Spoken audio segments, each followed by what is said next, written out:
To get to work each morning, Prachi Kansia, a consultant by profession, has to board one of the 2,400 trains that serve the metropolis of Mumbai.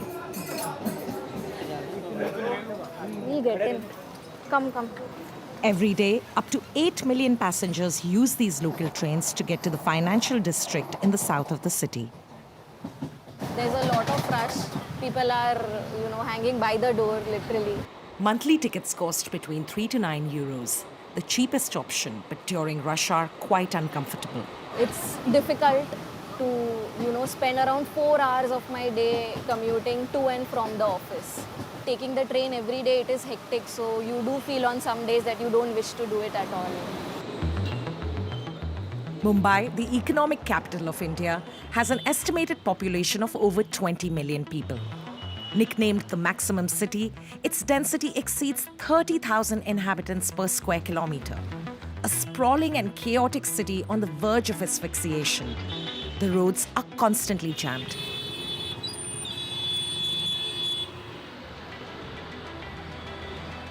City authorities have launched major infrastructure projects to ease the strain. 8 new metro lines are being built, along with a 10-kilometre coastal road. It's a massive project which will cost more than €1 billion and is expected to open by the end of the year. Vipul Surana was hired as a consultant engineer on this project, which he says is more complex than most. All mitigation. These are part of the interchanges of the whole Mumbai Coastal Road project, and these interchanges will help people joining and exiting various parts of Mumbai. Because of the features and the attributes it has, it is the most complex project in Mumbai at the moment. 7,000 people work on this site. Authorities believe that this road could transform the city and improve the daily lives of residents by reducing traffic jams and air pollution. This project has been conceived so that we can actually save about 70% of the traffic time or the time saved for people to reach from north of Mumbai to south of Mumbai. This project was much needed, and we are still doing a catch-up game in terms of all the infrastructure projects that this city needs to ensure that we are up to speed with the, like the West world, the Hong Kong and the Singapores of the world. Mumbai attracts both Indians and foreigners. But demographic pressure is driving up real estate prices. Homes in middle-class neighborhoods start at around 2,000 euros per square meter. The lack of space means there are skyscrapers everywhere. This 40th floor apartment costs 4,500 euros a month to rent. You have views of the west and views of the east. Only India's rich or expatriates can afford to live here. For the middle class in Mumbai, it has become difficult to find affordable accommodation. More and more you'll have more buildings or more luxurious buildings coming up, and those smaller houses or old or dilapidated buildings will give way to bigger luxury projects.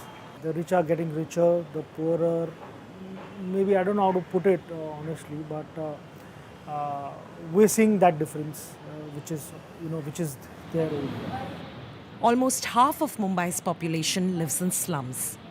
Brick or sheet metal houses stretch out as far as the eye can see. They are often installed along waterways that now serve as open sewers. Over the decades, waves of migrants have come to Mumbai from rural India in search of a better future. Nasreen is one of them. She arrived here 20 years ago. She lives with her husband and 4 children in a 15 square meter space. This is my kitchen and my utensils.